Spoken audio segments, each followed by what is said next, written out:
1906 à 1954, le Congo belge a fait 48 ans sans éducation universitaire. De nombreux dirigeants belges estimaient que pour le développement harmonieux du pays, il n'était pas nécessaire de créer une petite élite d'indigènes. À l'indépendance, on compte seulement 30 diplômés pour l'ensemble du territoire national. Le pays ne possédait aucun juriste, aucun médecin, aucun ingénieur civil, aucun philosophe, aucun scientifique. Séquelle de cette aliénation volontaire des Belges, le peuple congolais aujourd'hui est un des peuples qui a la plus faible conscience politique au monde. 1994. Kagame et plusieurs autres Ougandais envahissent le Rwanda. Tous les Congolais avertis qui savent lire l'actualité sont déjà au courant du problème qui va suivre au Zaïre. Il y a aussi des réfugiés rwandais, beaucoup de réfugiés, des orphelins aussi qu'on a pu recueillir. Par exemple, ça c'est un orphelin qu'on a accueilli ici, qu'on a pris sur la route. Balthazar Runeguera a décidé de garder cet enfant avec sa famille, même si la vie est devenue trop chère à Goma, parce que lui, il peut encore se le permettre. Fondateur d'un parti d'opposition zaïrois, Balthazar Runeguera éprouve une crainte, celle de voir la détérioration de la vie réveiller de vieilles rancœurs dans une région très sensible. Il y a à peine une année, dans la région, il y avait une guerre interethnique où les Hutus, les Tutsis étaient aux prises avec les autochtones. Et maintenant, avec l'arrivée massive de ces Rwandais, de ces Hutus rwandais, ça doit poser des sérieux problèmes dans la région du Nord Kivu.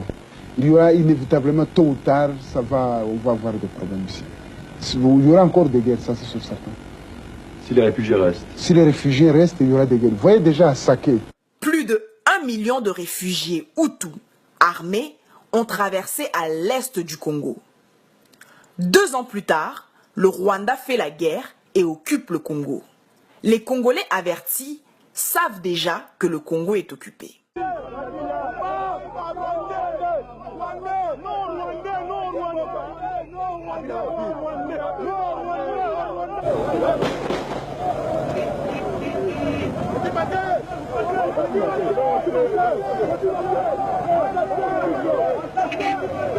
Mais pour certains Congolais de la diaspora qui n'ont pas l'habitude de lire, il fallait attendre 8 ans plus tard que Ngwanda les explique verbalement en lingala que le Congo est occupé. Malgré que ce groupe a pris conscience 8 ans en retard du problème du Congo, désormais, la bataille de la prise de conscience est leur priorité. 2005 à 2017, 12 ans de prédication. Mais le peuple congolais est resté au stade de la prise de conscience, de l'autoflagellation, mais sans aucune action concrète organisée. Pour comprendre au fait que veut dire la prise de conscience, nous avons interviewé des philosophes politiques experts en la matière. Qui me disent, j'ai déjà eu beaucoup de prises de conscience ces dernières années, j'ai compris beaucoup de choses, mais concrètement, ma vie, j'arrive pas à la faire changer. Et je comprends tellement ça, parce que il y a une clé qui manque, il y a vraiment une clé qui manque, et cette clé, c'est le changement concret dans votre vie. Oui, j'ai compris plein de choses, mais comprendre plein de choses et avoir des prises de conscience, ça se passe à ce niveau-là. Et votre vie ne changera pas à ce niveau-là. Si vous êtes en permanence dans votre tête, votre vie ne changera pas concrètement. Voire même, elle va s'empirer parce que le malaise grandit. Vu que vous avez compris plein de choses, que vous savez en théorie ce qu'il faudrait faire et que concrètement vous ne l'êtes pas, ben, il y a comme un écart entre ce que vous avez assimilé, ce que vous avez compris et ce que vous vivez. Et cet écart est vraiment difficile à vivre et je l'ai vécu, je sais le mal-être qu'il peut occasionner. Et en fait, la mauvaise nouvelle que j'ai pour vous, puis la mauvaise nouvelle que moi aussi j'ai découvert en mon temps, c'est que votre vie ne changera pas avec des prises de conscience. Votre vie va changer avec de l'action. Et très souvent, c'est ça qui manque. C'est-à-dire qu'on a compris plein de trucs, mais on n'arrive pas à le faire redescendre dans notre cœur pour vraiment le vivre et l'incarner là, dans la matière, parce que on ne pose pas d'action.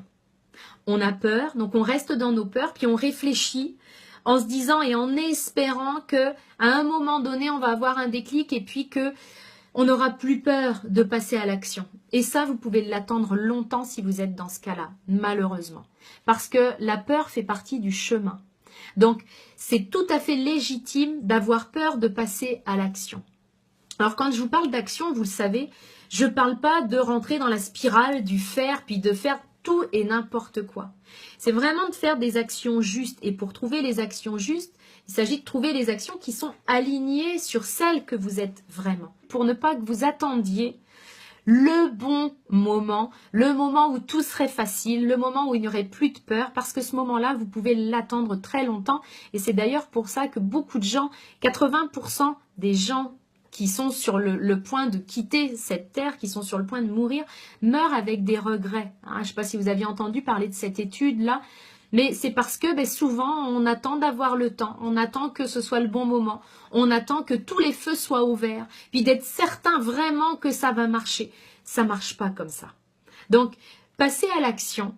Faites ne serait-ce qu'une petite action qui vous fait peur chaque jour. C'est comme ça que votre vie, elle va vraiment changer. C'est en agissant. Vous avez compris, la prise de conscience est le point zéro dans l'échelle du changement.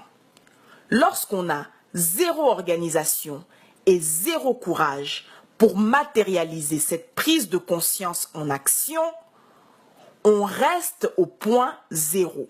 Et dans votre tête, votre malheur est toujours la faute des autres et jamais de vous-même. Ce sera toujours la faute des politiciens, de l'UDPS, des Rwandais, des Baluba, des Baswahili, des musiciens, des Occidentaux et autres. Vous n'allez jamais reconnaître votre part de responsabilité. À cause du fatalisme, vous verrez partout des sorciers et des collabos. Et vous resterez toute votre vie au stade de victime. Il est temps de s'organiser pour passer aux vraies actions. Un combat politique n'est pas une église. 12 ans de prédication de prise de conscience, c'est trop. Surtout pendant que le peuple est en train d'être massacré.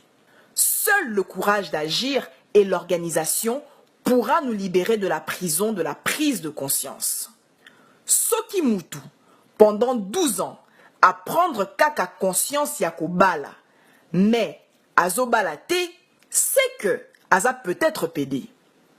Soki Mutu, pendant 12 ans, à prendre kaka conscience, mais à bandi même pas qu'on s'organiser pour na ko libérer Congo, c'est que ba leader baza soit bazoba, soit ba corrompu. Oyo azana matoi ya koyoka, ayoka. Oyo azana motema ya kondima, andima. Oyo azana cerveau ya ko comprendre, asosola.